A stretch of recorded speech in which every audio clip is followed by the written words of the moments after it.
Thank you for tuning in to the Afternoon Pint. This episode is sponsored by Camilla Najat of Exit Realty, Strategy Up Business Consultants, and ISS Atlantic Security Guard Services. Enjoy the show. Cheers.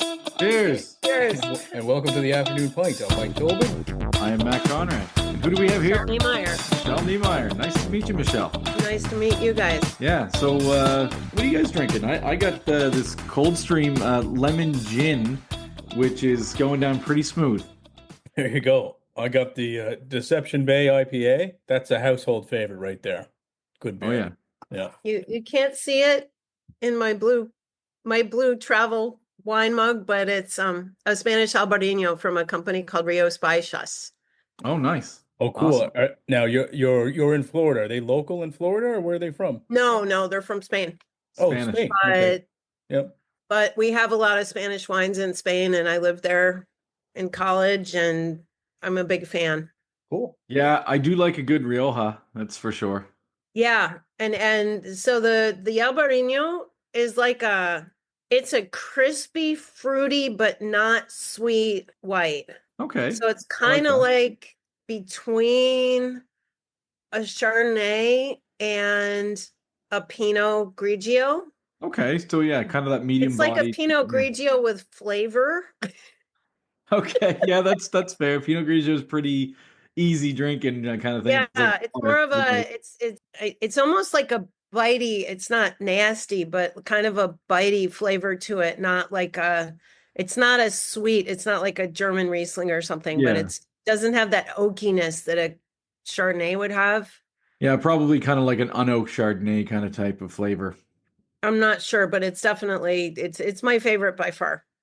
I don't drink a lot of Spanish whites. It's generally like reds, like the Rioja or like the Tempranillo and like or the Rapazo kind of thing. Like like those types of Try it sometime. They're from Yeah, the I'll have north. to. They're Yeah. from the like Galicia, I think, up in the north. Awesome. Yeah, I'll have to. Yeah. Michelle, we have you on here because you bend time. I do.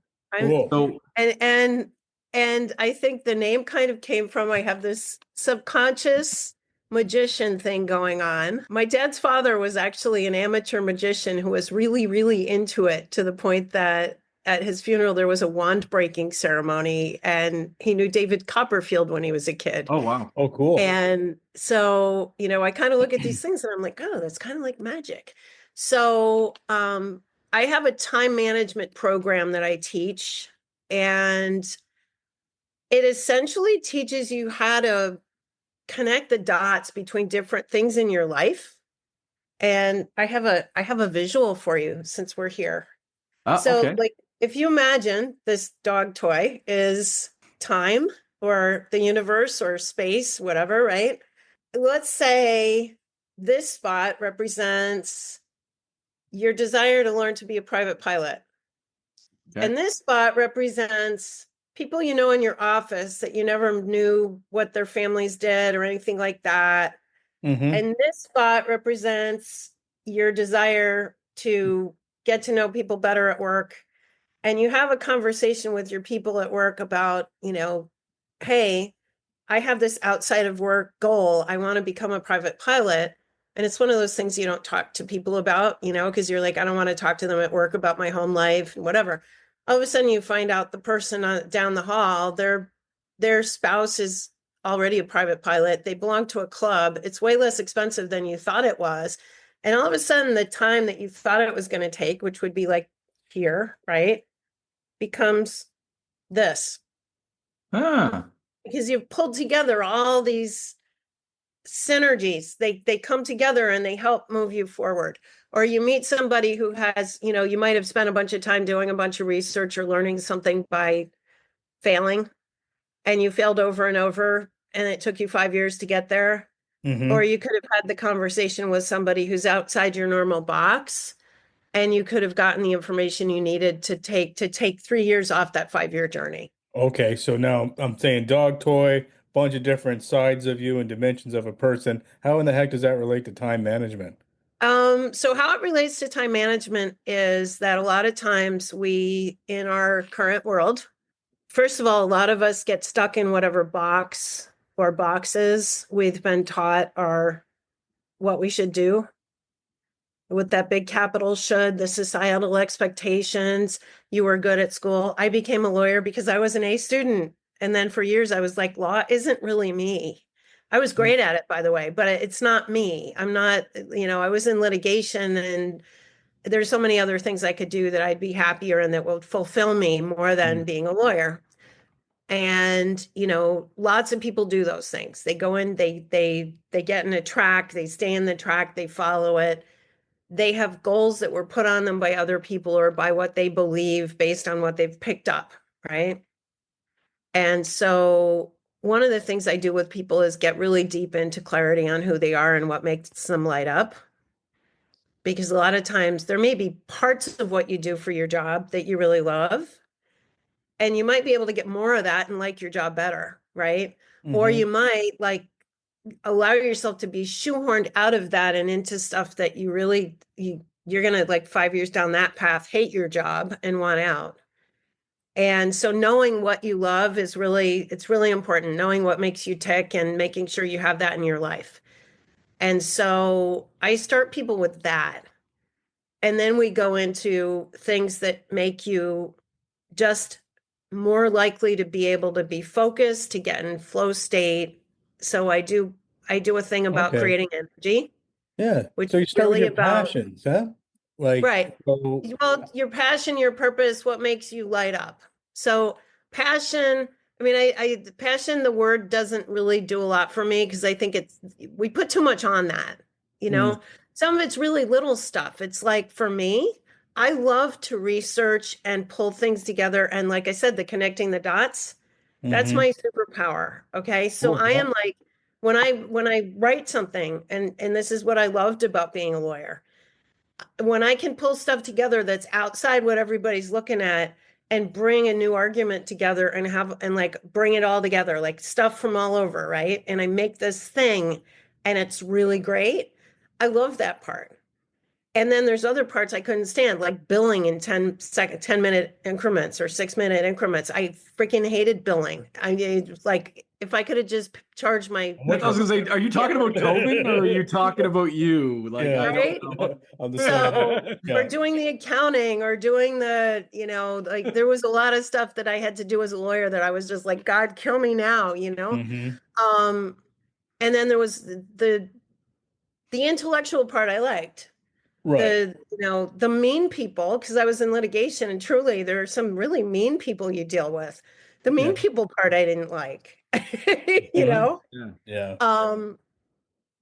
And I can hold my ground with mean people, but I don't want to have to deal with them by choice, That's fair. For Yeah. sure. So, but anyway, I help people with that, like figuring out what it is that they really want. And then I help them with, it's not like a hardcore, like health change thing, but I got an autoimmune disease because I got burned out, I'm going to say, or at least it was related. I got so much stress for so long in my life that I ended up with this autoimmune thing. And I went to a health coaching school to learn how to deal with it without taking steroids and stuff. And so I know a lot about that stuff. And I do teach people about, things like, okay, so where are you on your nutrition? Where are you on your exercise? Are you sleeping? Are you getting blue light out of your life for a little while before you go to bed so you're not awake? So the step one, that passion, this is how I feel that a lot of people I feel that are might be listening to this genuinely, and they say, well, yeah, I want to follow my passion and be a pilot, but that's school. That's a lot of money to go get your pilot's license. Not guaranteed. My eyesight's kind of shitty. Excuse Yeah. me, but you got to get kind of all of these steps now to go try that next or new thing, and you might not financially be there. Your job that pays that mortgage and those bills, you can't afford to leave it and invest in that passion. So how do people get there? Well, and that's part of, in fact, this was something I discovered that I use being a pilot as an example because of that, because we all have this perception that that's crazy expensive. However, I, a while back, dated a guy who had a pilot's license and had done it through a club. and the flying club he belonged to was really inexpensive. I mean, I was shocked at how inexpensive it was. It really wasn't that expensive at all. So, you had a membership fee of some amount of money, and you had to pay to rent the plane while you used it. Like they each chipped in, but they had inexpensive Cessnas.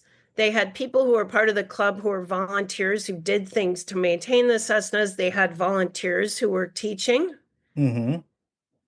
And so really Cool. when it came down to it, it wasn't nearly as expensive as going to one of these flight schools where it was tens of thousands of dollars. It Right. was, and it put them in a club full of, it was like a social scene as well. It was really cool. And, my dad actually for years, he flew gliders, and they never had the money to do the whole, like, owning a jet thing. Mm-hmm. But being a glider pilot, again, he was part of a club, and at first he used club planes until he got his license, and then he bought a plane with like two other guys. And it really, when you do that, it wasn't that expensive. And they had, again, like they had volunteers doing some of the ground duty and that kind of thing at the club, and and it was a social scene as well. It was more of a hobby. Obviously, that wasn't going to become a pilot for his career. It was more of a, he just wanted to get out there and fly something. Sure, Right. but still cool. Like, and I mean, I've done that myself. Matt, you've done that. Yeah, just kind of, I mean, this show was based on passion. We both wanted to do a radio Yeah. show. And thankfully, we're in the future where podcasts can exist and we get a chance to have a voice out there and as everyone else does, which is super cool, right? So And I do follow you, following your passion, right? And I've directed community theater where I've seen people who just love acting and wanting to do it so bad. Well, it gets them a chance out on a stage in front of an yeah, audience.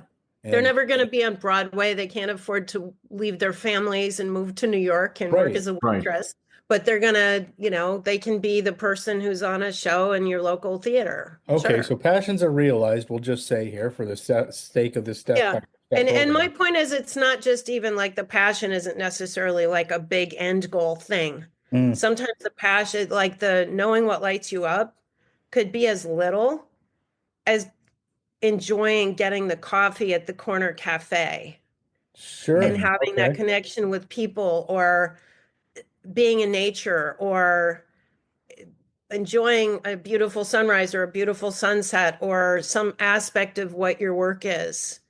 Okay, So but when you notice those things, your life in whatever that is, like if you make, like I said, I mean, you get things that you like to do in work, and everybody went into what they do for the most part. There was something about what they do that they probably thought they'd like, right? Or they wouldn't have taken the job. sure. And then, sometimes that goes away, and sadly, because you get promoted out of the fun part. you know I had a friend in law school whose dad worked for the US Census, as he was involved with like making sure all the maps were up to date and stuff, and he was really into that. That was his thing. He was a total nerd, and he loved that. And they kept trying to get him to be a manager because he was so good at what he did, and they thought he should be the manager, Yeah. and he refused. He stayed in that job, and there were people he worked with who were like, I don't understand why you stay in that dead end job. He's like, because I'd quit in a year if I was the manager. I wouldn't want to do that. Mm, And he just kept There's something to be doing said what he about did. that. No, Yeah, there's something to be said about that. Sometimes you're just really good at your job, and oftentimes companies try to put the really good person at their job as the manager, and that doesn't always work out. It's not always no, and they necessarily the don't best always way. have skills in management, and they don't have the personality for it, or they don't really want to do that part. Right. And yet they're a great salesperson, or they're a great engineer, or whatever. That isn't the management part. And I will say, like, kind of going back a little bit too, like about when you were talking about finding a passion. I'm a firm believer that finding and doing a passion can also be a stress reliever. I mean, Oh some yeah, people think, like, you need to take things off of you in order to prevent burnout, but sometimes you need to take things on. I mean, obviously, if you have the time and the ability to do it, but like sometimes taking things on that you just love, that bring for you sure. joy, is another way of preventing burnout because you're just so charged up, right? You're For charged up sure. for like wanting to do whatever that is once a week, right? And, flow state activities are really, really good at helping with burnout.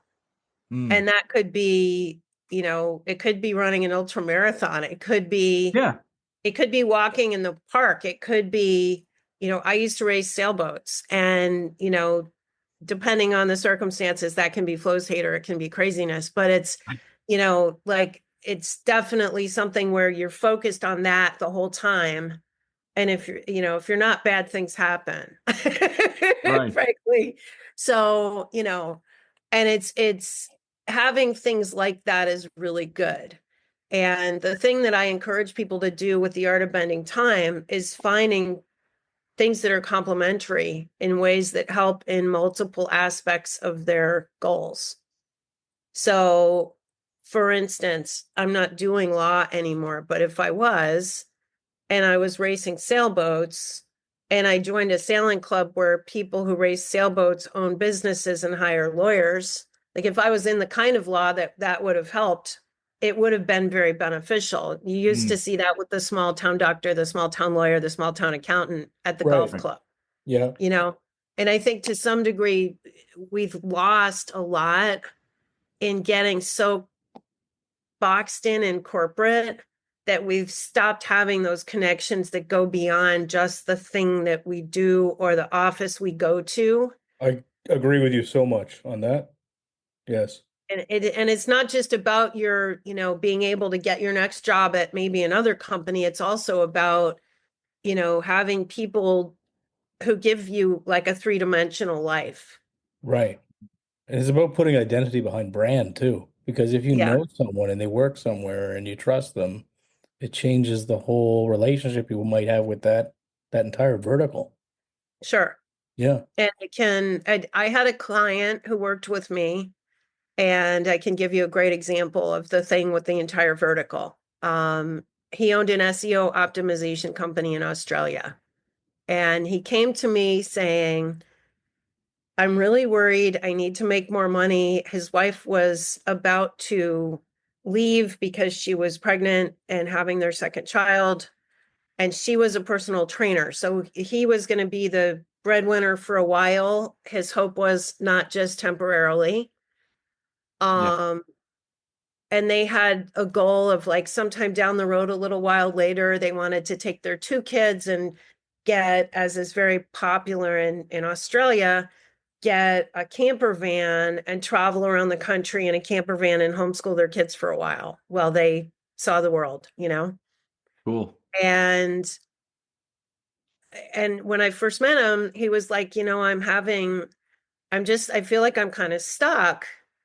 And I don't feel like I have the motivation I used to. Like, I still kind of I like what I do, but I just don't love it anymore. And I'm not sure what to do. And when we started discovering, like, what is it that lights you up? What we realized was that he was a guy who had been really athletic in school, big into surfing. And they lived 2 blocks from the beach because he wanted surfing in his daily life.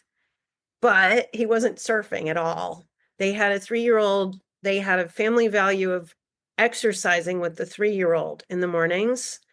And that meant he was giving up his own workout to do working out with a 3-year-old. And he was like sluggish. Like he was just, if you're really physical and you stop, even if you're not really physical, if you're not exercising at all, your body just starts to die, So he's basically like, he's suffering from this. And so I said to him, we finally realized that. And I was like, well, you need to get surfing back into your life somehow. You need to get your body moving and get a real workout. And since you love surfing so much, why don't you, could you talk to your wife, see if your wife would be willing to do the workout with the kid while you go surfing? And so they started doing a family trip to the beach in the morning, and she'd work out with the kid on the beach and he'd go surfing. Oh, that's cool. And he doubled his sales call volume just by having the more energy and being more like in just having more oomph behind it, He was happier. He was happier. And and he started doing like way better on his sales. That was in like the first couple of weeks I was working with him, because we do that clarity exercise right away. And then as we got into this part about goals, which is after about 6 weeks, we get into doing a really hardcore goal setting session where I have people choose 2 or 3 what I call big hairy goals. So, You hey, know, I just want to pump the brakes for 1 second because I love what you just said there. The clarity thing, like, mhm, I mean, that's what that value was. I didn't understand it at first. Time management. I'm like, what do you want me to find my passions for? I'm supposed to get these emails, right. out, these tasks done, or improve on the things that are sucking all of my day away. And And I but have 2 lessons on that. I call them Time Suck Ninja, but that's really not the meat okay. of it. The important part is clarity. Cool. Time suck ninja. I like it. But like yeah, but like clarity. So once you get clarity in what you do, what you love, it gives you more energy, which is going to Exactly. enable us to get to part two, right? Exactly. And it gives you Yeah. more focus. And then we go into the big goal setting section. Have you guys ever worked with, there's a business school concept called a SWOT analysis? Oh yeah. Yeah. Yeah, yeah. Okay. So I call it a I get my employees to do that. I call it a sword because I actually learned it. I reverse engineered it from Spanish. So I learned it from a business coach who called it floored. So I learned the words in Spanish and then I translated it to English, which turned into strengths, weaknesses, opportunities, and risks. Yep. And then I added a D for desire. And the reason I did Oh, that was going back to that, talking about being put in boxes and following what you were taught to do. A lot of people go through that analysis for 3 goals and they get to the part about desire and they realize they don't even want to do it really. It's just something they've carried huh. around with them like baggage for their entire lives. It's like expected of them. Like, maybe they're a lawyer who had grown up in a family of lawyers. And so like being a partner is not a question for them. They expect they have to be a partner, When right? you said sword, I had to check my phone. I'm like, well, how do you spell sword then? I It got goes quite with Time confused. Suck Ninja. Yeah. SWORD. I was like, The oh my ninja's gosh, have gotta I have a forgot to spell sword. sword? Have I been right? I was like, my God. Okay, Right. So sword. so I like some it. people scrap one of their big goals. They've been walking around, it's been like this weight around their neck Yeah. because they felt like they had to do it and they've been putting time into it. They've been putting mental energy into feeling like they're failures because they hadn't done this thing that they feel like they should do when they don't really even want it. So, of course, if you don't really want it, you're not going to put the energy you need to get it right. And you're That's wasting time true. putting Yeah. any energy on it at all. Right. So we go through that. And then we do 2 other things, which is we plan for building a team. And so I have people proactively talk to people in parts of their life they wouldn't normally talk about these things with, and say, hey, I'm interested in becoming a pilot, or hey, I'm interested in whatever. And, do you know anything about that? Or do you know anybody who does it or whatever? And just try to like broaden your network of people who might be able to help and then actually make calls and meet some people and Hmm. learn about some things that you wouldn't have learned otherwise. And then I have them plan growth for like things you need to learn because those people are going to be able to tell you, hey, you have to take that course or you have to, whatever the things are. So when he did his team building thing and we talked about the getting a camper van dream, he said, I've got a client who does that. And I said, have you talked to him about it? He said, no, I never wanted him to feel like I was asking for something for free. And I said, okay. It was like, don't ask him for anything for free. You can even open the conversation by saying, I would never ask you for anything free. I just was curious because you're in this industry and my wife and I have this goal, right?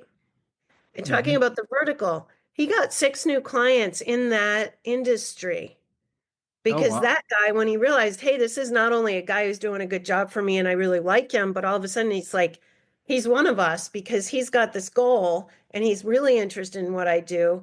He's like, hey, I've got this supplier and I've got this vendor. And like there were people that he was able to introduce him to Hmm. that ultimately also became his clients.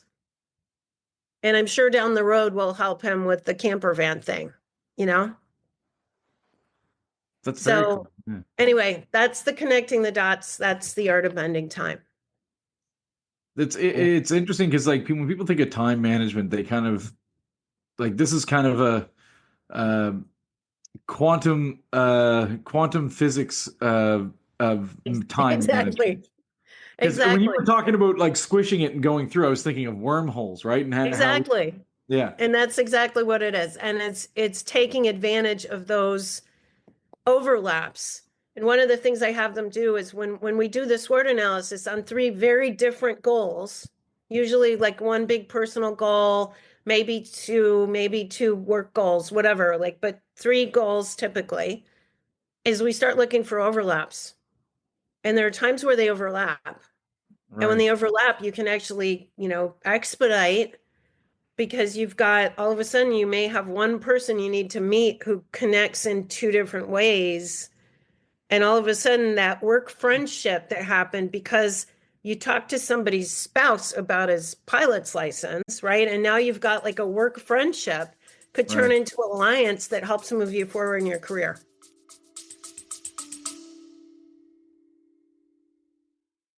This episode is brought to you by Camilla Najat with Exit Realty Metro. Camilla Najat is an experienced real estate agent who prides herself in finding the perfect home for her clients. Camilla can help you with a comparative market analysis to help determine the value of your home if you're planning on selling, or help you determine the going rate for the neighborhood you're moving into. She can also work with you at your pace. You can reach Camilla by calling 902-880-8429 or email camilla@exitmetro.ca. Also, you can find her on Facebook at Camilla Najat, Exit Realty Metro.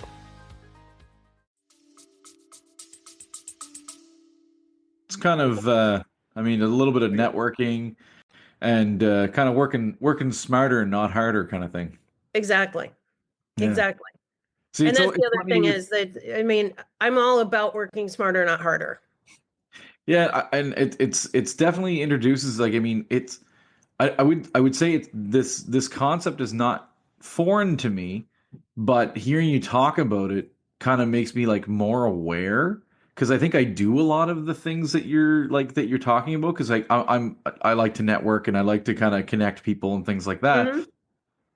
But it's something I never really like consciously think about, and I think that's important to kind of consciously think about it, because when I think of time management, like Tobin's heard me talk about this probably more times than he'd like, but I always talk about I talk about color coding your week, and that's kind of Mhm. and you may have heard this concept before, but and I'll do it quickly, but color coding your week is essentially, for me, it's green symbolizes money. That's time that you schedule in your week to make money. Whatever you got to do in that time, whatever makes you money, when that hour block comes up in your calendar that says green time, you got to do something that makes you money. The next time is blue time. Blue symbolizes sadness, and that is paperwork, because that makes everybody sad. So You actually calendar being sad. No, no, no. well, See? this is the time. So blue time comes up, and that means, hey, you know what? I got to put my head down. I got to do that stuff that I've been procrastinating to do. This is my time to do it. And then red time is meetings. So it's like everyone has meetings and things like that you got to go through with, throughout your day. And then I have yellow time. You're going to love yellow time. I know who you like now, knowing who you are, you're going to love yellow time. Yellow time is a blend between red and green. It's not quite green, not quite red. It can be a meeting, and it can potentially make you money. That's networking. I was just going to say, it sounds like beer. It's this, like, honestly, like, we're sitting here, we're having a conversation, we're having a drink, but we're learning, right? Right. So I try to keep my Fridays very yellow. If someone, if someone in my network or a good referral source calls me up and says, Matt, what are you doing today? I thought of you, and why don't we grab a drink, or why don't we grab lunch? That's yellow time, right? I'm going to go out and have a chat with him. He might say, hey, you know what? I was thinking about you. I got a weird thing. Maybe you can help this person, and that leads into a lead or something like that. Sure. So that, for me, that's color coding your weekend. I still like it, but it's more kind of two-dimensional, where you're looking into like more of a three-dimensional way of looking at time. Now, Matt, do you have, I'm assuming, I don't really know what you do in insurance. You're an agent, right? Or a broker? I manage a team of brokers. Okay. Yeah. And so are you self-employed or employed by somebody? I'm employed by someone. Okay. Because I was going to say, one of the things that we have somebody who's in a mastermind with me who's written a book, and it's a great book called Buy Back Your Time.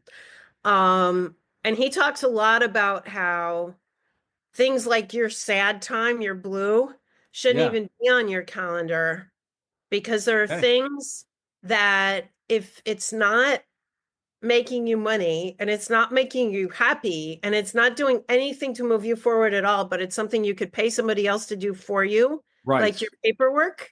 Yes. And maybe do it with, like, invest in some different computer system or some AI or another staff member. It Right. actually may be much more highly profitable and make you happier to not do that. I totally agree with that. I I agree agree with with that that. But I know when you work for wholeheartedly. somebody, you don't always control it. That's Yeah. right. And And there's it's certain funny, duties. we control it with this show, which is kind of a business in itself. It Yeah. Mhm. brings in revenue, it does different things. We're organizing some networking events this year. So with this show, that's exactly what we do. Matt and I kind of almost strategically focus on the parts where we have the most fun individually Yes. and Right. together, right? And it really Yeah, works. It's a pretty good Mike's really relationship. good at certain things, and I'm really good at certain things, and those things are not necessarily the same thing. Right. Yeah. Yeah, and it's Yeah. back and forth. And Matt, I like I actually enjoy the production elements of a show or whatever. And Matt likes this, Matt likes the sales element of bringing sponsors in and stuff like that. So it's fantastic, right? And Yeah. I like social media, and Mike sweats when he tries to upload things. So last night we were out with a food influencer. So this guy's from Nova Scotia, Canada, where we are. But he Mhm. has 500,000 TikTok followers. His name's Early Pete, and he's a foodie, like a food guy. He goes around Mhm. to restaurants and has fun. He's a very sweet guy. And we spent the day with him on Sunday or Saturday? Saturday. Saturday. Sorry, so Saturday. And then we had some footage to upload last night. And I said, Matt was like, I'll upload it. And I said, no worries, dude. I'll take care of it. Don't worry. I was there sweating because these were big files and trying to get them to work right with Instagram and all the hoops you got to go through to upload a longer video file. Yeah, it can be a hassle. Yeah. And especially, I actually had to get it. I finally bought a Mac when I started doing online courses, Mm-hmm. because I had the computer I was using for my law practice, which was an HP. It's not a bad computer, it's fine. Right. But uploading like a 40-minute course module would take all night. Yeah. Mm. Yeah. It That's was, it was internet. ridiculous. Yeah. And it was Yeah. like, I bought the Mac and the same course module would upload in 10 minutes. Yeah. Yeah. I did too. I found the Mac's like the fun computer and the PC's the work computer. That Just makes different sense. work. I mean, I Yeah. treat it Or like different different work, work creative, computer. fun work. It seems to go on the Mac for whatever reason. So Yeah. yeah. Yeah. So, Michelle, I really think what could be really interesting is that I'm in a networking group that meets once a month. I almost feel like you should join it because one of them, the guy who leads it's actually one of our sponsors named Mark Zerka. He does Uh-huh. strategy up, and he talks about kind of efficiencies within a business, and he helps them. But I think it could be interesting. You should join maybe sometime, and I think you and Mark actually might have maybe some synergies there. He's international. I mean, like some of his clients are pretty interesting. Like he works in different countries, stuff like that. I know he was doing some work in Saudi Arabia. Yeah. So Oh, Cool wow. guy. Yeah. yeah, really, really cool stuff. I mean, he's been on the show and he talked about some stuff that he did in Africa and things like that as well. And so, but I think there could be some synergies there for sure. So I'll have to introduce the two of you because and Well, you should come definitely on to do. one of I'd love yeah. that. Yeah, it would be yeah, I think it'd be interesting hearing you chat as well, like on maybe on one of the meetings. We meet every the third Thursday of every month, so that'd be something that could be interesting too. So Okay. but yeah. But Yeah. so going back a little bit to the beginning and everything, I mean, so you were in law and you said you didn't necessarily want to get into law, you just did it because you had No, it good wasn't grades? that. So I Oh, didn't understand what the job would be. yeah, Realistically, I didn't understand what the job would be. I got into law as a kid who didn't have any lawyers in my family. right. And I had a teacher in high school who said, Michelle, you're a really great writer. And I was that kid who was like, I'd look at my test and she'd give me an A-, and I'd be like, but that answer was right. And then I'd go talk to her about it and she'd change my grade because I convinced her that the answer was right. And Like my I did wife. a lot, right? So she called me aside one day. This was like my sophomore year in high school, and said, listen, you have this skill and this is what lawyers do. And have you ever considered being a lawyer? And I said, I hadn't. And life moved on. My family moved away from there. I went to college. I went to college fully expecting that I would probably go into business or sales of some sort. I was really done with academics at the end of college. I had no desire to get a graduate degree, and I moved to Boston, and I was a headhunter in the tech industry Oh, okay. for like 2 years. And during that time, there were things I loved about that. Now that I understand more about the world, I probably should have stayed in that world. But at the time, there were times it was frustrating. There were times it was boring. It's really, I call it the hardest sales job in the world, because you're selling a product that has to be convinced to be sold. Yeah. So you're soliciting companies to get the job, assignments, and then you're recruiting people and sending them for interviews, and then they get to decide if they want to work there or not. It's not like you're just selling them to the company and that's the end of the story. So I had some really crazy things happen, like women telling me that they had to ask their husband after they'd had a great interview and they'd gotten an offer, and and then they don't take the job because they have to drive on the highway and their husband doesn't like it. That really happened once. No way. Seriously, this woman was going to have to drive on 128 around Boston, and her husband didn't want her to take the job because she'd have to go on the highway. Wow. And it was a shorter commute than where she was working at the time. It was just literally one highway exit from where she lived. But it wasn't easy to go from point A to point B without getting on the highway. Okay. And crazy things like that, right? So I was like, oh, I'm going to consider, maybe I'll go to grad school, maybe I'll go to law school, because I had that teacher's, her plant, she planted a seed. So I was literally interviewing with tech companies in Boston in 1987. I'm like, what the hell was I thinking, right? I could have been like one of those people like early in the computer world. Seriously. Right? And I took the LSAT, and I decided that if I got a high score on the LSAT, I would go to law school. And I got a 95th percentile score. Oh, wow. So I was like, and then I applied to law schools. I went to BU and finished, loved my job. Like I said, there's times you grow out of the good part, right?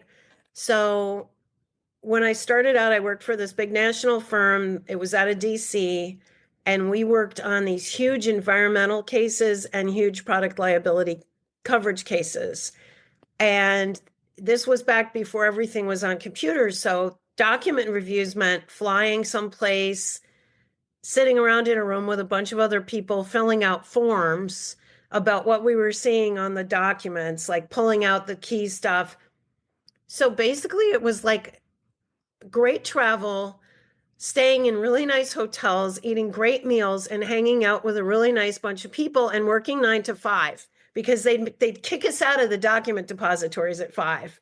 Oh.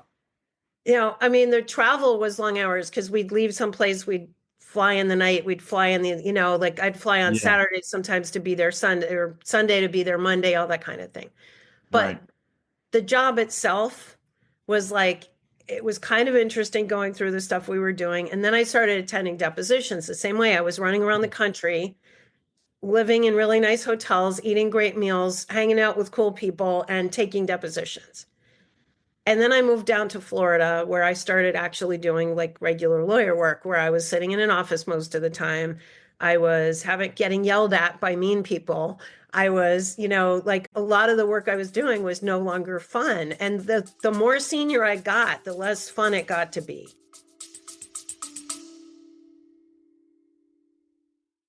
This episode is brought to you by Strategy Up. Strategy Up is a business consulting firm led by Mark Zerka, who has over 20 years' experience in building commercial strategies that will up your game, organize your teams, increase your productivity, and grow your business. Whether you're a construction company looking to grow your revenue or a busy restaurant owner just trying to keep the doors open, Strategy Up can help. Strategy Up's boutique-style consultations will help you improve business process across nearly any industry. Being a successful entrepreneur does not mean you have to be an expert in everything. Strategy Up specializes in building a relationship with you. Once pain points in the business are realized, Strategy Up will introduce process and technology that will power up your game to the next level. A successful business requires investment. Your next step towards growth starts now. Email info@mystrategyup.com for a free business discovery call. Up your game with Strategy Up.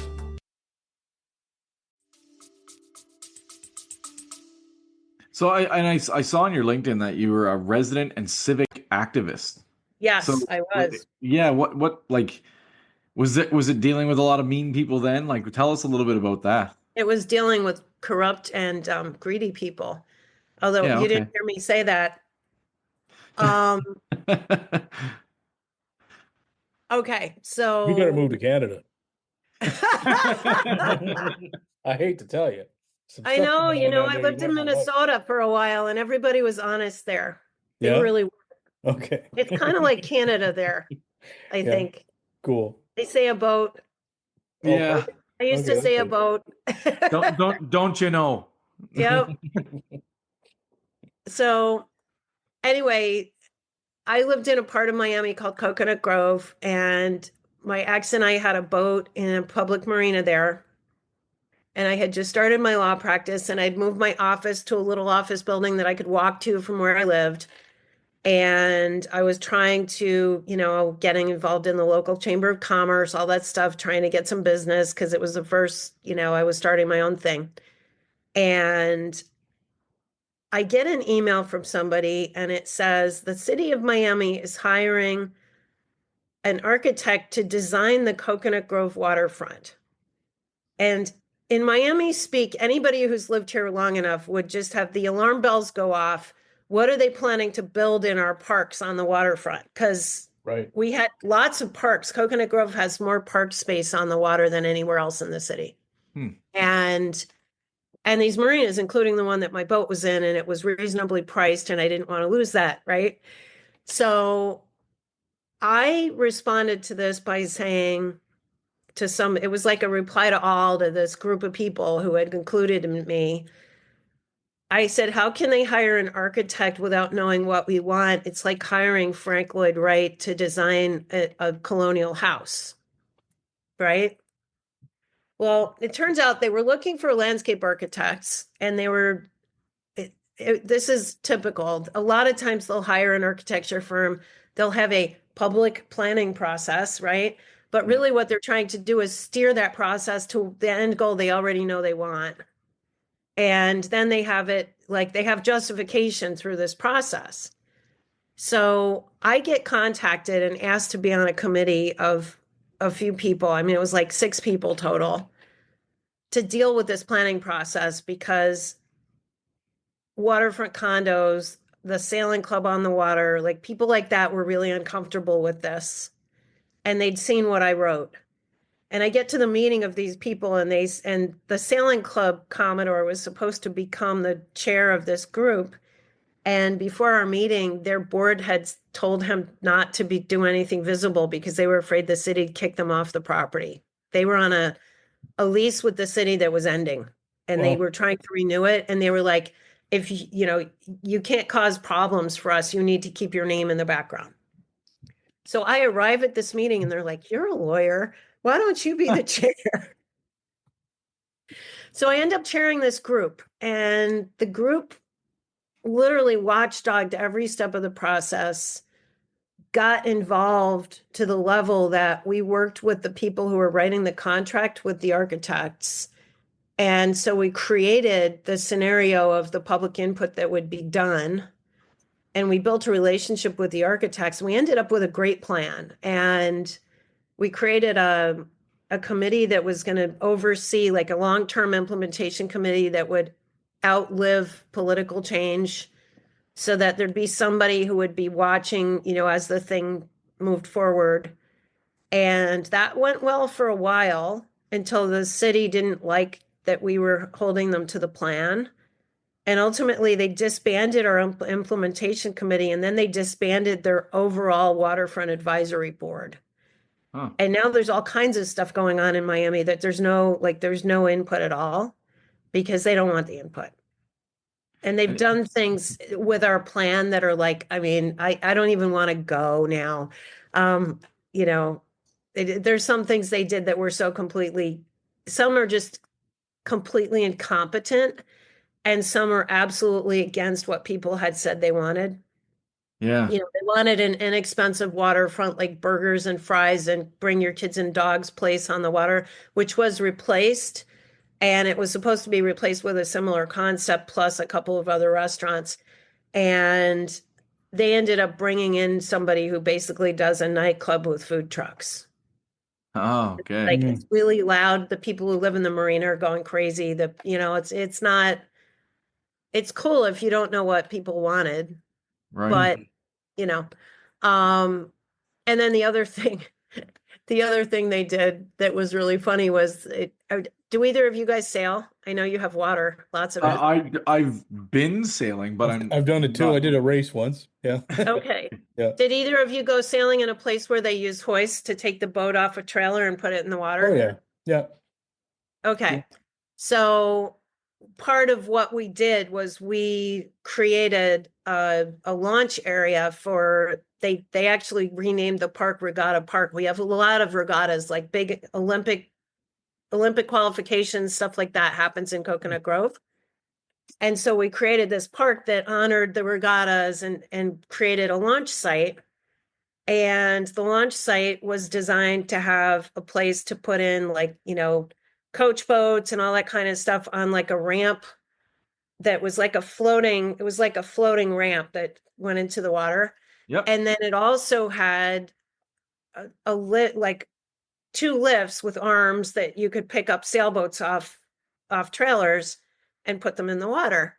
And this was after they eliminated our committee. They had a ribbon cutting for this. They didn't invite any of us. Somebody I knew who was part of it with me said, "Hey, I heard about this. Let's go." And we went. And I'm looking at this thing and I'm like, something doesn't look right about this, right? And the guy who was going to host the first regatta was there. I used to race J24s, and he was hosting a big J24 regatta there. And I look at this guy, Mark, and I said, "Is that going to be able to lift a boat into the water?" He's like, "Nope." He's like, "I had to get cranes."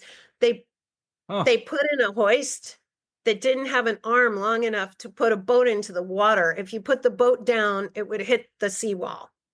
Oh, wow. Okay. It cost $600,000 or something. Like, it was, and I don't think they've ever fixed it.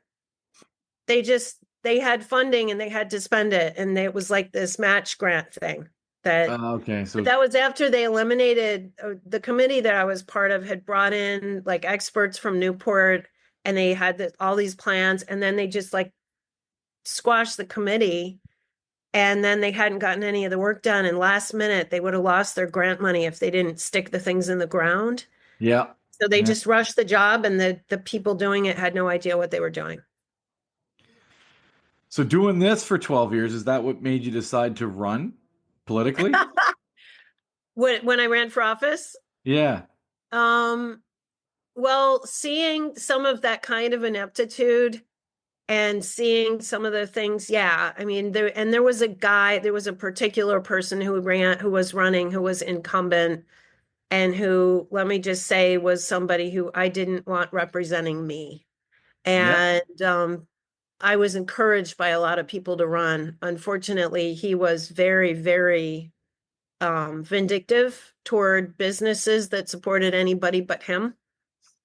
And, I got my ass handed to me. I did not do well in this race. I didn't know anything about politics. I had a campaign manager who spent most of my money. I fired her finally. And when I fired her, somebody came in and was feeding information about my fundraising to somebody. Oh, no way. Wow. I had people canceling meetings with me, and I couldn't figure out why until I realized this volunteer was giving away information Wow. to the other side. Terrible. So, yeah, I learned the hard way. Miami politics is a contact sport, and it's not, it's really crazy. Have you ever thought about going at it again? Mm-mm. No? No way, no how. One and done, It costs too much. You know what? I So, imagine it does, I mean, yeah. the part that was the hard part for me really was that I was a self-employed solo lawyer. And when I went to do the campaign, the people who were working on convincing me to do it were telling me it would take no more than 3 or 4 hours a day. Right. But I had to fundraise. And I spent hours every day fundraising Yep. that were not part of that 3 or 4 hours a day. And then on top of that, I still had my law practice going. And I wasn't putting my time in, and I billed by the hour. So it was like I had a paralegal I was paying, I had office rent I was paying. And it got to the point that I was paying bills by writing credit card checks into my business operating account and paying my paralegal with it. Like, Wow. I ended up in such big debt, it wasn't even funny.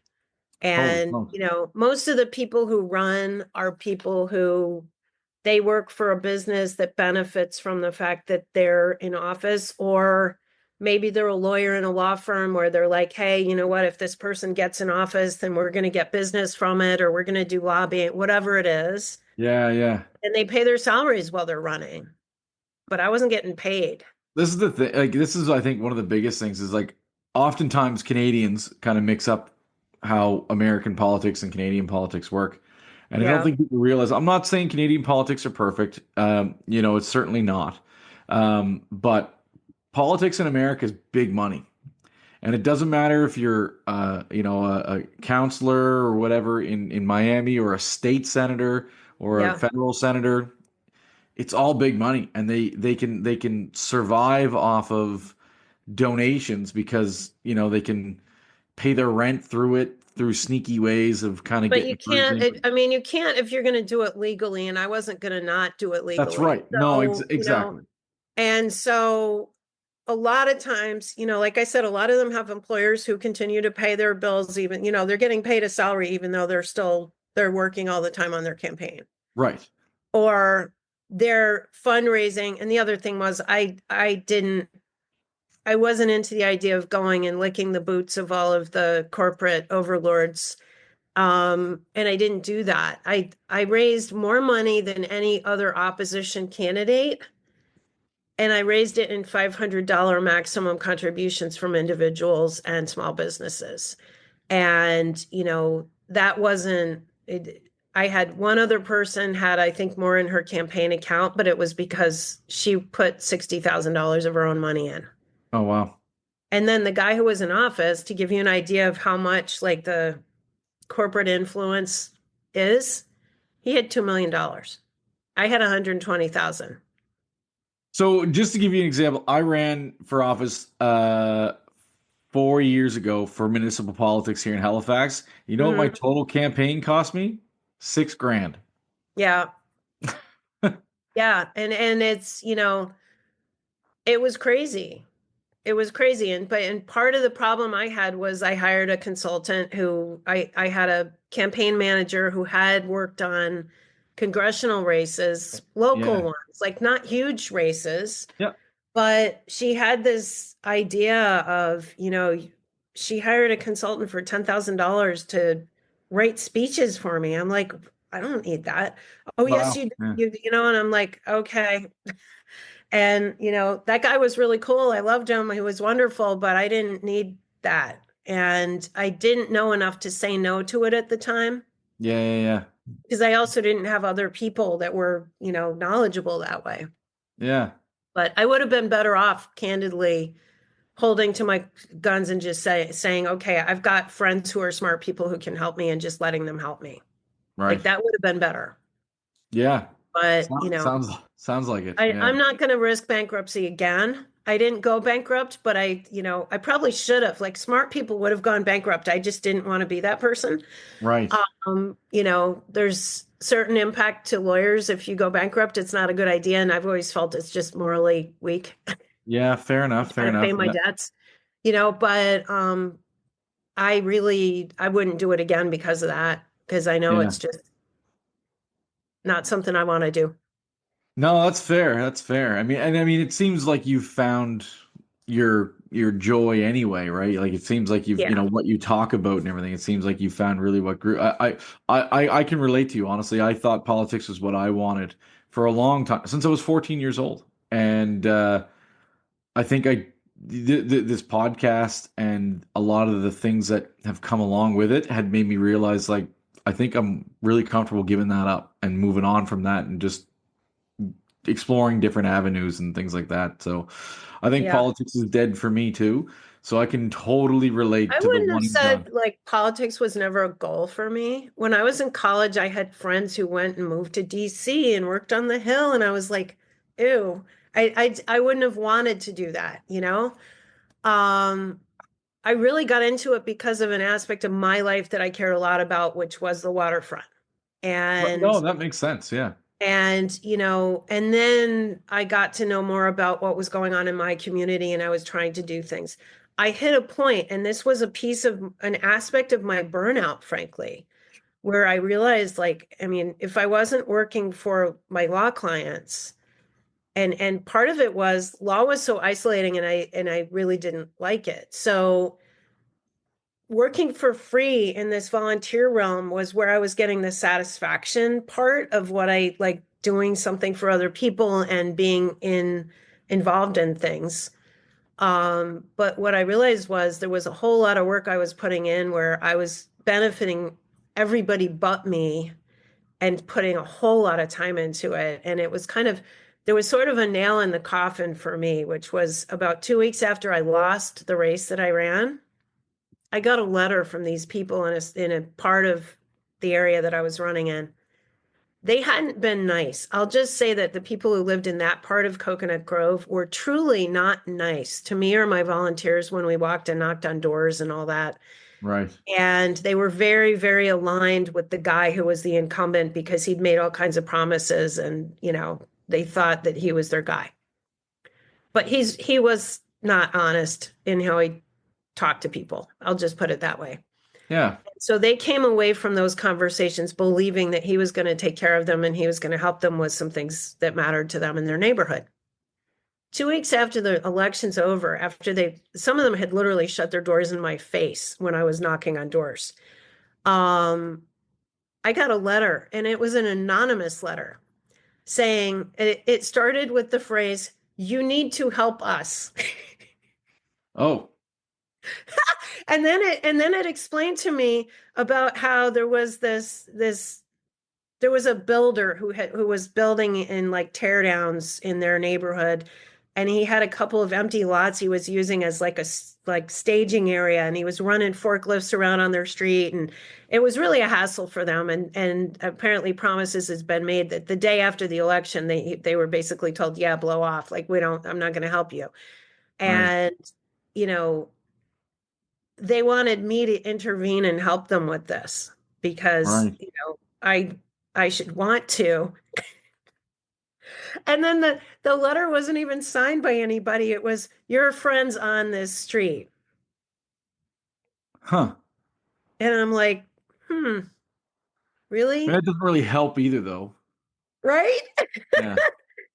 And like even now, so like, being in, such involved in a lot of the things, and we talked a little bit about this before we started recording everything, but like being in Florida, this is what we get the perception of. So you can shed some clarity on us Canadians up here in Nova Scotia.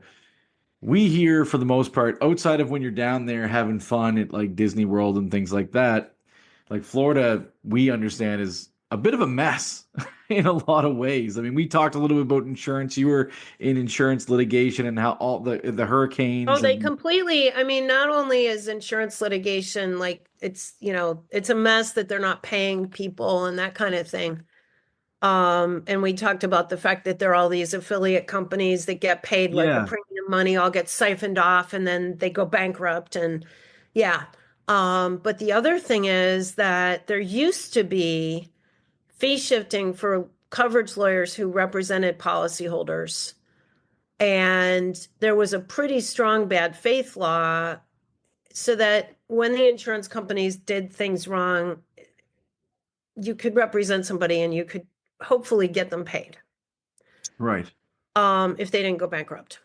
But what's happening now is that there were two different years where they added legislation which were like they basically were kneecapping policyholder lawyers. Like they've made it virtually impossible to get attorney's fees, Right. which means, of course, if you can't get attorney's fees for your claim, a lot of lawyers aren't going to take these claims because either they're not enough money to make it worth taking the case, Right. or if it's a bigger case, the people can't afford the fees. Right. Right. And so there's a lot of cases where there's literally a built-in incentive now for an insurance company can get away with legally underpaying you by just under 25%. Yeah. And then they could lose in court and they still won't have to pay fees. Huh. It's funny. I mean, I don't know anything about law, but I'm watching Suits for the second time. I'm almost done. I love Suits. I know it's a great show, and you know what? It's funny because my favorite character. I actually kind of had a little bit of debate with someone not that long ago. Everyone loves Spectre. Everyone likes Mike. My favorite character is Louis Litt. I think He's awesome. Greatest character, best character development, most complex depth character, like the best, right? So I Yeah. love that show. But I'm actually almost all the way through the second time, and but it is interesting because I mean, you watch some of the stuff. I don't know. You can judge whether or not the show is accurate and all that, and how like it works. But I did kind of like realize that if a company is going to go bankrupt by like basically the lawsuit, like that's a defense essentially. I No, don't it know if isn't. that's true. No, No, because it isn't a defense. I mean, it's only a defense in the fact that it's not practical or responsible for a lawyer to continue in a lawsuit where there's no money. But that's kind of like they were basically saying like, hey, and like I said, this is just a TV show, but I hope they base it on somewhat reality. But basically, they were saying like, we'll go bankrupt, and then you won't get any money because we'll just declare I mean, bankrupt. it is a defense that way. It's Yeah. they can say, listen, like, but that doesn't happen in the insurance cases. What happens, they will never tell you that. They'll just go bankrupt.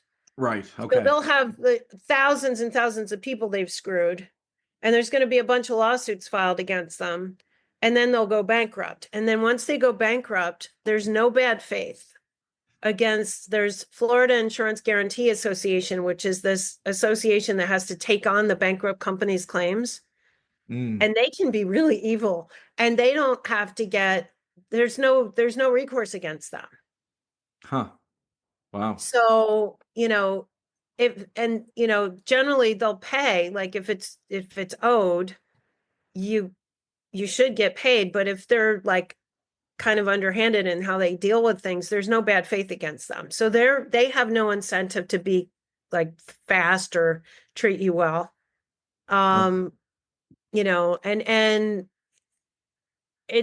I think the business with the affiliate companies is a huge problem, and it needs to be taken care of. And a lot of the big national carriers have pulled out. Yes, that's right. They pull out and then they come back for a while and then they pull out again. So I think they're kind of playing the same game. Like they stick their toe in for a while, they bring in some premiums, and then they go, yeah, maybe we're just not going to do Florida anymore. Well, and that was, I guess, a little bit kind of like how I think it was State Farm got into a little bit of heat with all the fires in California, right? And how they were non-renewing a bunch of places. They had already non-renewed. They pulled out of the state. So so like all these properties, apparently there were a lot of people who were uninsured because they'd non-renewed them and they hadn't replaced it, or they just, I don't know, for whatever reason, they hadn't replaced their insurance. My guess is it costs more once State Farm pulled out. Yeah. Yeah. So it's interesting. I mean, probably to some not quite as much, but I mean I a bit of an insurance guy. I find that pretty interesting. Yeah. So, But Florida's got a lot of really difficult things happening right now. The condo Yeah. situation is really crazy. Because I'm sure you saw in the news, we had that condo that fell down on all of its people about 3 years ago. Just Remember fell that? down. Yeah. It collapsed. Oh, geez, I didn't even The- see this. The Oh, building was called Champlain Towers. Look it up. It literally collapsed in the middle of the night. It collapsed at like 2 a.m. 98 people were killed. no way. And it just like, and when they go to the Miami Herald website Yeah, I and will. look up Champlain Towers, and they have like it's like a timeline tied with graphics, tied with their investigative reporting. It's fascinating because basically what they found was that there were, like, from day one, there were problems. Like, this building had construction defect problems. It had problems with the inspections where they didn't do the things they should have, and they got passed anyway. And then they had problems. The building was built in like 1980 something, so it wasn't even that old. Yeah. It had a place in the pool deck where water pooled, and it was leaking down into a pump room, and there were all these rust stains and all this, and their board had been fighting over what to do to fix things for like 10 years.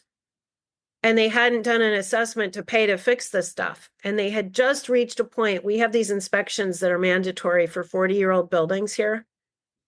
And they have to have a engineering inspection, and they have to get everything done that the engineer says before the 40-year mark. And they had just done an assessment. They had the money in the bank, and they hadn't started the work, and the building fell down. So we now have this other thing where the state has mandated that every condominium taller than three stories has to have like structural engineering inspections. And if anything's wrong, they have to fix it. And they have to have reserves for all this, type maintenance type stuff, where you used to be able to waive reserves. So a lot of these older buildings, they waived reserves. And now you've got old buildings that are like, my friend who moved from this building that has the place in Halifax. Right. Yeah. Moved to a building that is an older building. And she had an assessment that was like $130,000. And it was to pay for work that now that these rules happen, they have to do it, and they don't have any choice. But there was all kinds of, it was like, the board members were accused of fraud and all kinds of stuff. And it really wasn't fraud. It was just that the people in the building had voted for years and years and years not to have reserves. Right. So they didn't save anything. And all of a sudden they've got to come up with millions and millions of dollars. Crazy. Wow. So that's a whole other thing. Like, condos in Miami I'm scared. I own a condo. It's like, I'm going to hold on to this condo for many, many years before it's going to be worth what it was 2 weeks ago. But yeah, condos are complicated anyway. I think people don't realize how complicated they can actually be. But yeah, so changing gears a little bit, going back, still going back to the mess a little bit of Florida.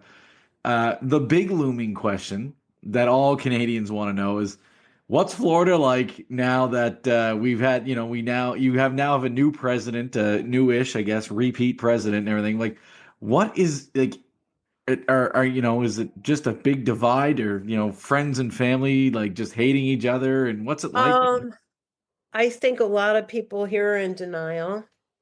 Okay. Miami-Dade went red for the first time in a long, long time on the presidential election. Yeah. And I think now some people are getting buyer's remorse. I think, we have a very, very heavily immigrant population. Yeah.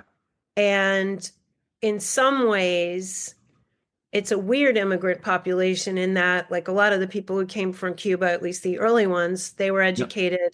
They might not have come with worldly goods. They didn't have money. They didn't have, they came with the clothes on their backs, but they had college educations. They were, right. So a lot of them came here and they built businesses, and they became the power structure of Miami.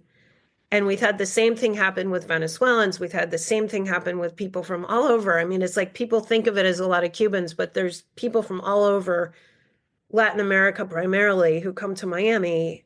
Right.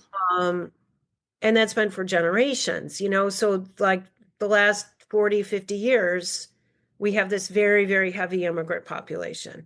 Yeah. And I think all of them thought because they were part of the power elite, so to speak, I think there were a lot of people who thought, oh, well, they'll never really do those things, or they'll never really, you know, like, Right.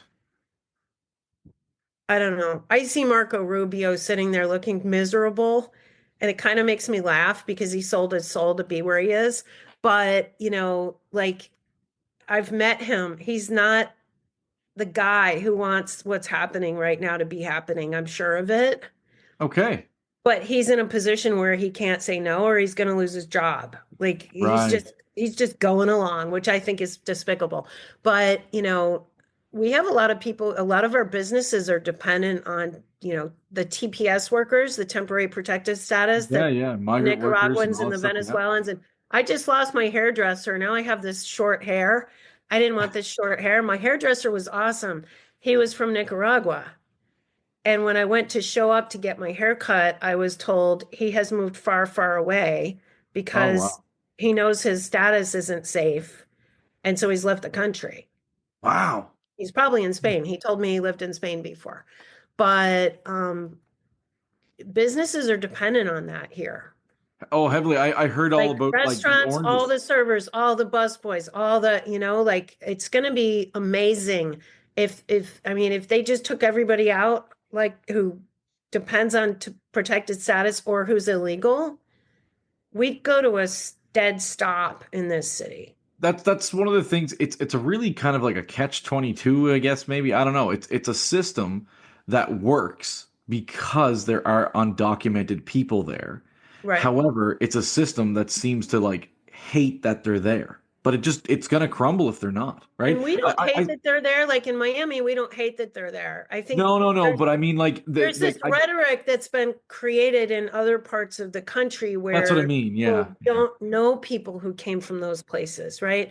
They see Right. this stuff on the news, but it's not their friend. It's not the waitress at the restaurant That's they right. go to.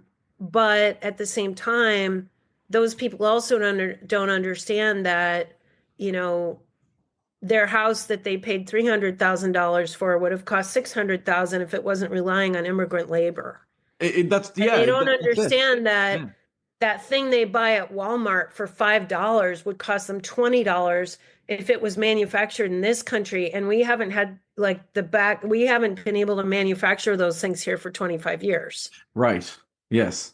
We were talking a little bit about that actually today, and just how like yeah, and that's mostly what I mean is not like the people surrounding them. Obviously, the people living with them every day, it's a different thing. But people like politics run on platforms of let's get rid of these people. I mean, we heard people like Well, and I Donald think Trump part of the saying reason they did it is those people can't vote. right. Yeah, they can do it. They're an integral part of our economic system, but they can't vote against you. Right. And, I don't buy that they're taking jobs away from people, because if they were, there'd be other people working in those jobs. It's even worse. Like it seems like it got even worse this election season because they were accusing them of eating ducks and stuff like that, and eating pets or something. Killing like the dogs and the cats. Yeah, exactly. So there was all of that too. So they went even a little step further. So and they were accusing Haitians of that in Ohio. Yes, exactly. Yes. Which ironically, those of us in Miami were all laughing about that because we know they don't kill the dogs and the cats. It's not what they do.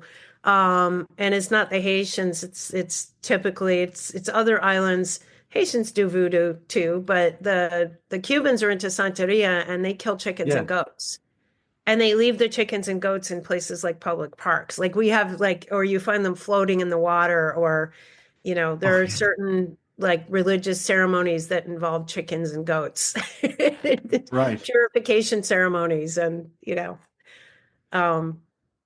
but they voted for the orange man. So Well, I can tell you right now, as Canadians, for the most part, we like we don't we want you guys to do well, and we don't wish any ill will on you guys. But it was certainly an entertaining run.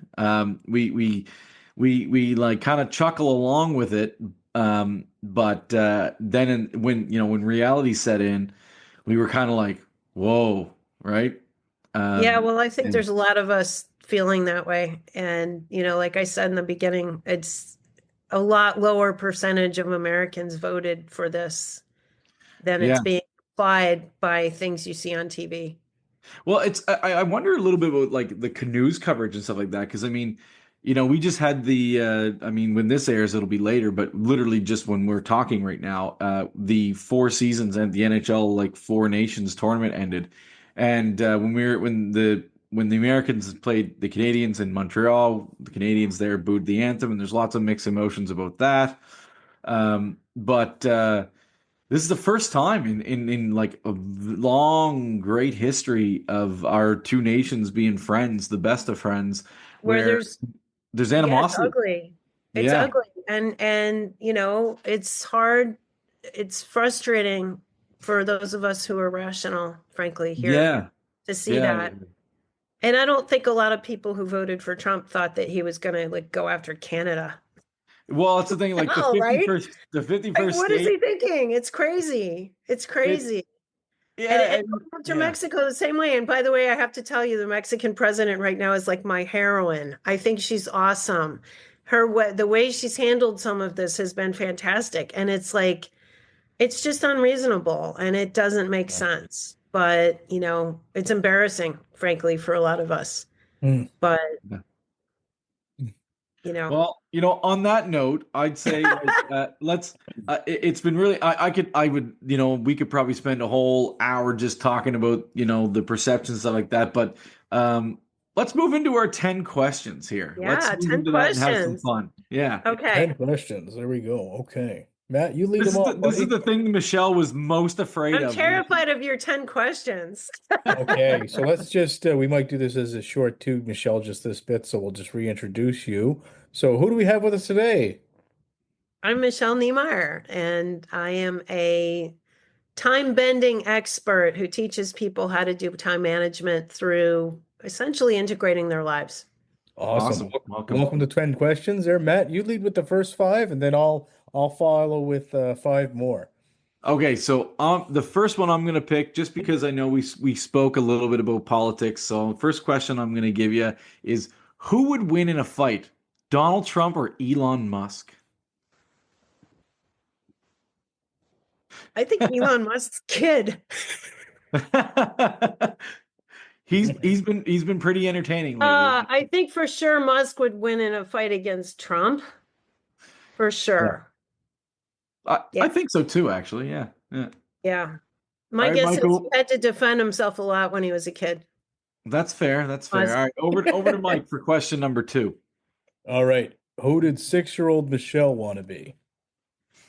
Oh God, 6-year-old.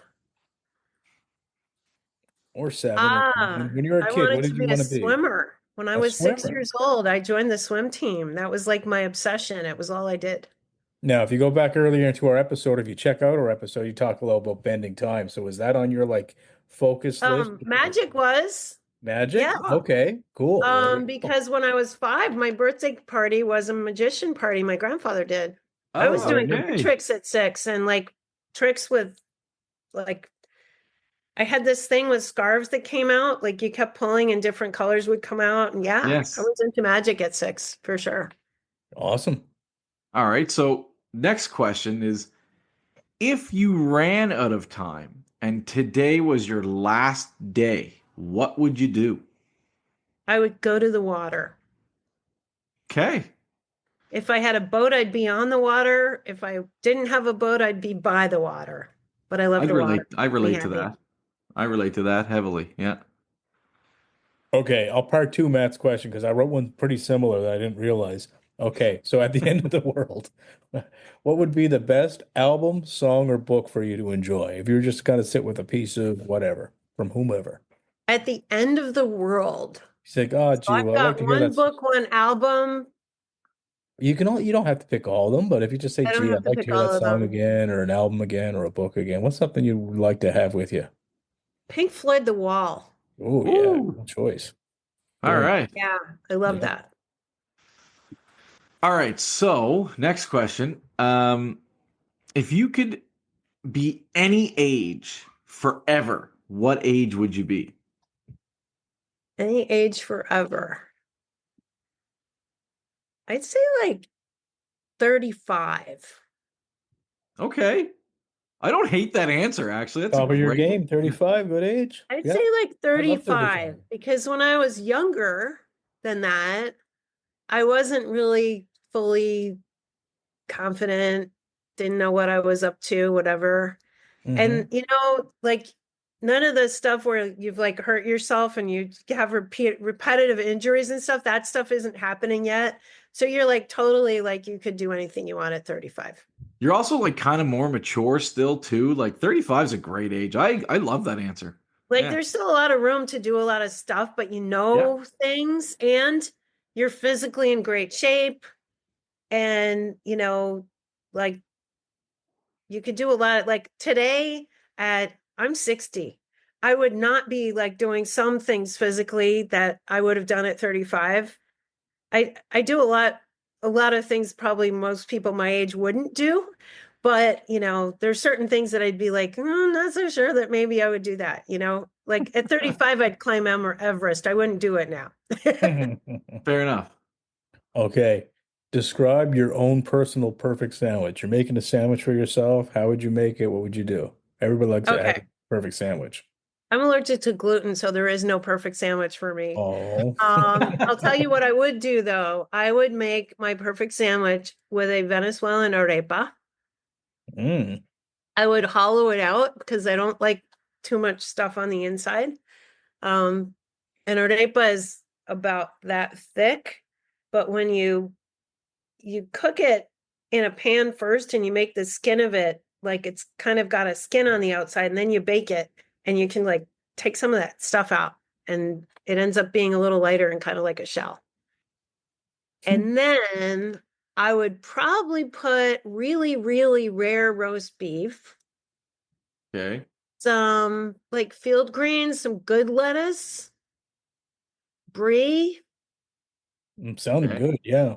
Yeah. And So you meant Canadian roast beef, right? That must have been perfect. Yeah. that I can Canadian only roast imagine. beef, if it's like really great rare roast beef, like super Sure. rare roast beef, I want it Okay. mooing. Oh, wow. I love it. Yeah, and then brie, and then like maybe some horseradish with it. Oh, Hmm. all right. That'd be good. Sounds brilliant. I Get love some it. great answers. All right. Yep. All right. Next question. So you live in Florida, which is the land of Disney. So what is your favorite Disney character? Tigger. Tigger. Okay. Tigger. I I love did Tigger. not see And you that know one. what? They've like backed off on Tigger, and it's really, really hard to get Tigger merch. I had a friend go to Disney and he had to look around to get me something that was Tigger. Hmm. Took a lot of work to get Tigger. He's down For in some reason, spots. Tigger is cool, is not cool now, and I don't know why. So I gotta tell you this joke quickly. I just heard this joke on the weekend, and it was a little kid that said, "Mom, where does poo come from?" And the person was like, well, like someone eats something and like you digest it, and then it comes out of you and everything. And the kid stops and goes, "Okay, where does Tigger come from?" Love it. Yeah. So yeah, that's my little Disney joke, I guess. Pooh Bear joke. Tobin, over to you. Okay. Um, okay, so by the time this episode airs, we will probably have tariffs in place. My question to you is, will you help me smuggle oranges? I will absolutely help you smuggle oranges. You didn't Awesome. hear this from me. Okay, cool. Okay, so second last question. So since you're the time bender, I want to know what is the best way to waste time? The best way to waste time, binge watching Netflix. Okay. All right. All right. I feel it. Yeah, I'm down with that. I'm watching Scandal right now for the second time around. Oh, okay, cool. Never seen Okay. that I know it, but I haven't watched it. Yeah. It's actually worthy. It really is. If you like Suits, you would like Scandal. Okay. For sure. All right. For sure. Yeah. one. Awesome. Okay, so the Tobin, very last question over to Tobin. All right. What's a piece of advice that you were given in your life at any point in life from anyone that you kind of hold on to that you'd like to pass on to others? Oh boy. Piece of advice I was given. Or a piece of advice that sticks with you that you use a lot in your day-to-day or life or whatever. Don't know what you don't know. Don't know. What you don't know. No. I could put That's that in a true. rap song. I like that. There you go. Don't know what you Yeah. don't know. Yeah. Good No, work. and I Working actually the learned line. that at a sales pitch for a personal development program called Landmark in Boston that one of my neighbors, like a girl I worked with, dragged me to this thing, and it was like a full day. And that was like this core message of their program. And it was like, wow, that's freaking brilliant because it's so true. You only know what you're exposed to. Yeah. Mhm. And there's so much you're not exposed to. And we often don't make the effort to look to the next level or to try to find out more or to, and there's just always stuff we don't know. We don't know. We're not in somebody else's shoes unless we truly talk to them. Right. It's a real good boundary to find respect for others with that kind of little thought, right? Because Yeah. sometimes you can't understand where somebody's coming from, but Everybody's coming you from don't know what someplace they're going different, through. and they all come from different experiences, and Yeah. that colors everything they do. So you have, that was part of what this program talked about was like, just because like somebody treats you a certain way, it doesn't mean they feel a certain way about you. It might have nothing to do with you. It might be because they have this real difficult thing going on in their life, or, like they're insecure and they are frustrated. Who knows, right? You don't know what you don't know. Love it. That's awesome. Well, Michelle, it was awesome talking with you. yes, it was really Thanks for great spending some talking time with with us. And I know it was quiet, but I was listening attentively to the second half of our podcast, just enjoying the convo.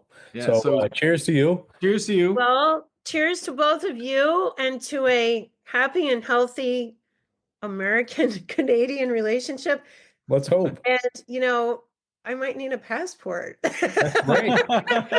Yeah, well, you find a way to get us some oranges. We can arrange a couple humans. I don't know in if there's the any shipment. special passport program from people who have ancestors who are like French Canadians from way back. Probably. Maybe. Probably. Cheers to you. Talk again soon. Yes. Thank you. Thank you.